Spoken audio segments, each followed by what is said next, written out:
Hola, ¿qué tal amigos de Siglo TV? Hoy, como todos los jueves, le damos la bienvenida a este su espacio cultural. Los saluda su servidor Johan Uribe Jiménez y en esta ocasión vamos a platicar con un invitado, Margarito Cuéllar, poeta, ensayista, director del Departamento de Publicaciones de la Universidad Autónoma de Nuevo León y un creador con trayectoria, un creador que ahora hace parte del Sistema Nacional de Creadores y que, bueno, ha visitado La Laguna no solo para presentar su libro, sino para compartir algo de su trayectoria. Margarito, ¿cómo estás? ¿Qué tal? Buenas tardes. Muy bien. Margarito, para empezar se me antoja en este lapso que tienes tú de la experiencia, no solo como poeta, sino como editor, preguntarte ¿cuál es el futuro de la poesía en México? ¿Cómo ves el futuro de la poesía en México en materia editorial?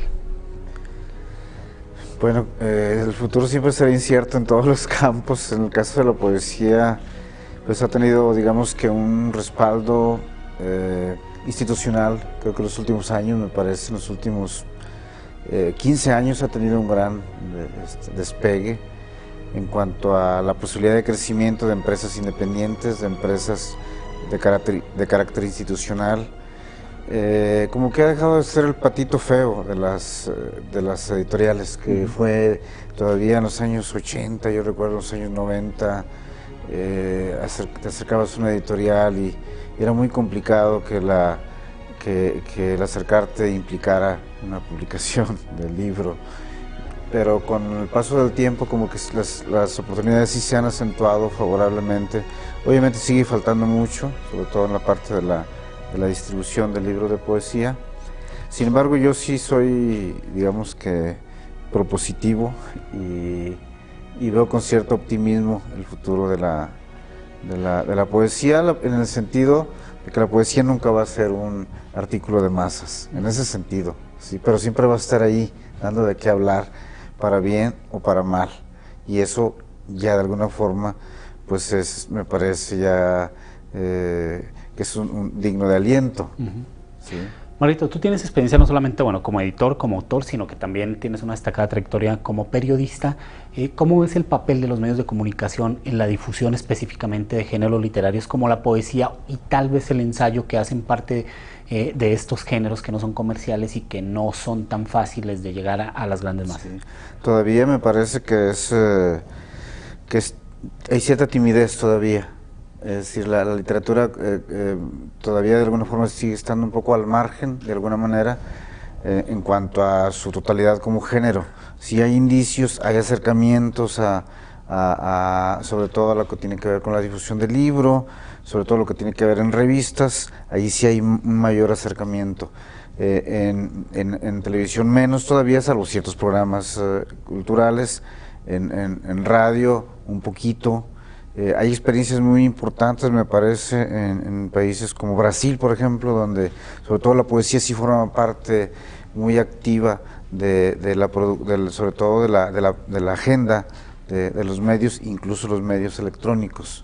Me parece que en México no que no se le tome en cuenta, sino que me parece que todavía tenemos que arriesgar un poquito, pero no solamente es cuestión de los medios, me parece que también es cuestión de los creadores. O sea, me parece que todavía tenemos cierta timidez de acercarnos a los medios electrónicos,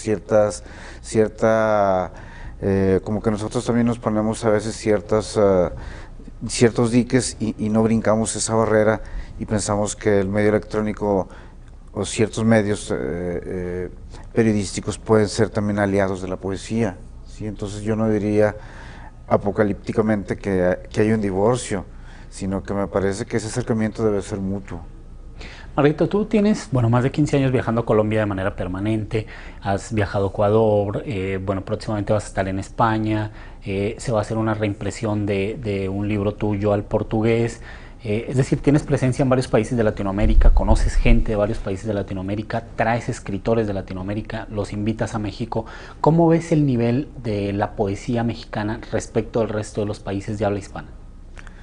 Sí, bueno, México siempre ha tenido una tradición, me parece, dentro del campo de la poesía, sobre todo una presencia fuerte en el siglo XX, a partir de mitad del siglo. Me parece que esa presencia es más acentuada. Ya estaba por ahí desde los años 40, desde los años 30 incluso, es decir, sobre todo con Alfonso Reyes. Digamos que yo creo que Alfonso Reyes sería como que una figura emblemática para este acercamiento con América Latina, y Carlos Pellicer también, que toca llevar a Colombia los restos de un poeta de Antioquia, Porfirio Barba Jacob, por ejemplo. Entonces se daban esos vínculos, pero se daban entre personajes de la literatura, que eran personajes clave de alguna manera. A partir precisamente de este siglo, finales del siglo pasado, digamos, ya varias generaciones de escritores empezamos a incursionar de las dos maneras. Hay un aspecto que me parece que influye en ello, que son las convocatorias del CONACULTA, que tienen que ver con el intercambio de residencias artísticas. Me parece que esto da como pie. Yo soy primera generación de mexicanos que van a Colombia en 1999 a raíz de este estímulo. Y a partir de ahí me parece que se crea una serie de puentes, no solamente a Colombia, sino a Chile, a Venezuela, República Dominicana, a Cuba, y también a Europa. ¿Sí? Entonces yo la literatura mexicana la veo sólida. Obviamente la narrativa, el cuento, la novela tienen un mayor impacto y tienen una mayor cruce de las fronteras editoriales hacia las editoriales comerciales. La poesía, digamos, no es que sea marginal la poesía, pero sí todavía sigue siendo un producto de élite, no porque así se lo propongan los lectores, no porque se lo propongan los poetas ni los editores, sino porque el camino de la poesía es siempre como más lento. ¿Sí? Sin embargo, México, a partir de esa presencia de los escritores que ya mencionamos, y luego con el trabajo de Octavio Paz, de Efraín Huerta, de Jaime Sabines, de alguna forma pues se va llegando hacia otros territorios de América Latina, y yo la veo saludable y fuerte hasta ahora. Los mismos jóvenes en este momento, que tienen 30 o menos años, tienen vínculos fuertes y están haciendo antologías con países pequeños que de pronto no figuraban, es que sabemos que están ahí, pero que dices, bueno, ha tenido grandes monstruos como Ecuador, grandes monstruos de la poesía, pero ahora los jóvenes lo hacen sin esperar a que ninguna vaca sagrada de las letras diga hay que hacer eso, sino ellos solo se mueven en las redes sociales y hacen sus antologías, y eso, bueno, me parece saludable. Le vino a dar, digamos, otra cara al ejercicio poético, las redes sociales y el internet. Claro, imaginemos que, por ejemplo, en los años 30 y 40, cuando Alfonso Reyes era nuestro diplomático y nuestro escritor, la correspondencia era de la vida tradicional, y todavía todo el siglo XX fue de esa manera, y a partir digamos, esta nueva era, de este nuevo impulso de las redes sociales, la literatura, la poesía en particular, toma otro vuelo, y me parece que también el periodismo, es decir, nosotros podemos estar haciendo una entrevista de un país a otro, podemos a través de nuestro equipo electrónico interactuar, y lo mismo los poetas lo hacen. Es decir, ahora podemos estar en un encuentro de escritores en un país latinoamericano y estar escuchando a un poeta de otro idioma, un poeta francés, un poeta italiano, lo estamos viendo ahí en una pantalla, y que de alguna forma nos estamos retroalimentando. No está físicamente, pero está su obra a través del mismo. Entonces eso, indiscutiblemente que las redes sociales nos transformaron todo. Margarito, por ejemplo, bueno, tú viste mucho tiempo en México, conoces mucha gente en México, has hecho muchos proyectos en México, y respecto al resto del país, ¿cómo ves la poesía, en especial del norte? Bueno, tú estás en Monterrey, ahí estás en el Departamento de Publicaciones de la Universidad Autónoma de Nuevo León, tiene una cercanía muy importante en Nuevo León con Coahuila, Monterrey con Torreón, digamos, hace parte de un corredor del noreste. Sí. ¿Cómo ves a los poetas del norte? ¿Cómo ves a la gente que está haciendo en el norte literatura respecto al resto del país? Me parece que habrá tres Méxicos: un México del centro, que absorbe todo con su capital; un México del sur, con toda su exuberancia tropical y todo su otro tipo de problemática y otro tipo digamos, de riqueza; y un norte, que es el norte que llamamos bárbaro, no peyorativamente, sino porque de alguna forma nos corresponde mantenernos en una especie de resistencia en todos los sentidos. Es decir, el norte tiene sus fronteras y nos enfrenta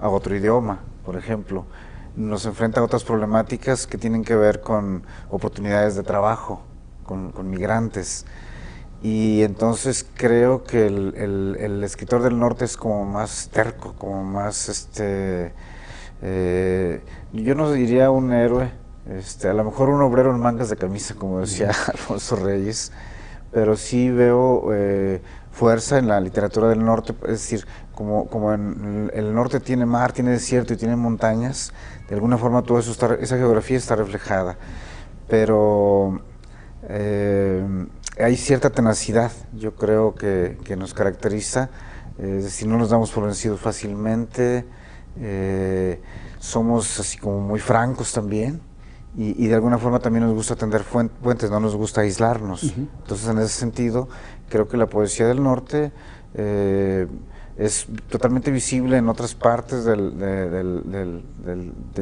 otros territorios, es decir, como de México mismo, vaya. A veces sí se da esa distinción en términos geográficos, pero en términos de fuerza, la poesía del norte, digamos que forma parte del contexto de la tradición nacional y de la tradición latinoamericana, me parece. Margarito, para finalizar, vienes a presentar precisamente este libro de Pata de Perro, que es un libro con editorial Con las Uñas, una editorial colombiana independiente y muy joven, pero este libro también se va a hacer no solamente una reimpresión, sino ya se está pensando en la traducción de este libro al portugués, ¿no? Sí, pues estamos es decir, ese es como mi bestseller, Pata de Perro, entonces es el primer libro con el que el grupo editorial Con las Uñas de Colombia empezó a publicar autores latinoamericanos, y luego se han estado sacando tirajes a partir de 2011, y luego ya va a ser una segunda edición, revisada, corregida, no aumentada, pero sí corregida, y ahí digamos esa posibilidad de traducirlo, de que se traduzca y que se publique bilingüe. Y eso para mí es muy importante porque yo soy, digamos que un lector de poesía brasileña, hago traducciones desde hace también más de 20 años y me siento una identificación grande con la poesía brasileña, entonces y nunca he estado en Brasil, entonces publicar un libro que se traduzca es una forma de estar y una posibilidad de estar también. De tener un nuevo vínculo. Así es, me parece que sí. Entonces, aparte, yo quiero decir que este libro de Pata de Perro es muy importante para mí porque yo termino de hacer la selección y inmediatamente paso un proceso de revisión médica, me detectan un cáncer, y entonces este libro fue un libro que para mí fue muy importante porque digamos que fue lo último que saqué, es decir, uno siempre marca un antes y un después ante ciertas cosas. Cuando recibes un premio, cuando tienes también una enfermedad, en las cosas buenas y en las malas, y entonces para mí eso fue un parteaguas porque había hecho esa selección, había salido el libro, y luego de pronto me veo en una cama de hospital, enfrentando la muerte, enfrentando una frontera entre la luz y la oscuridad, y tratando de salir siempre en la luz, y digamos que siempre la poesía está allí como que alumbrándote, y para mí fue muy importante el proceso de ese libro, es decir, yo lo cerré y jamás pensé que iba a entrar a esa frontera. Y ahora, bueno, pues como que se vuelve, digamos, un libro significativo y vuelves a trabajar en esta parte de la traducción y de la reimpresión. Sí, yo lo reviso y veo que, bueno, ahí no es una selección al azar, además lleva un prólogo de un poeta colombiano querido, José Luis de Granados, y entonces yo lo reviso y veo que, bueno, se quedaron ahí cosas que de alguna forma lo representan a uno. Uno, por más libros que tenga, siempre se queda con unos cuantos poemas. ¿Sí? Sí, y entonces ese libro de Pata de Perro me parece que es significativo en ese sentido. Margarito, pues qué bueno tenerte aquí en La Laguna, qué bueno tenerte aquí en el Siglo de Torreón, y pues esperamos que esta sea la primera de muchas más visitas. Muchas gracias, aquí estaremos. Así es, amigos cibernautas, como todos los jueves se despide ustedes su servidor Johan Uribe Jiménez, no sin antes dejarle nuestros puntos de contacto, mi Facebook Johan Uribe o a través del Twitter en @ujohan. Hoy desde el Foro de Siglo TV, mañana desde cualquier otro espacio cultural de La Laguna.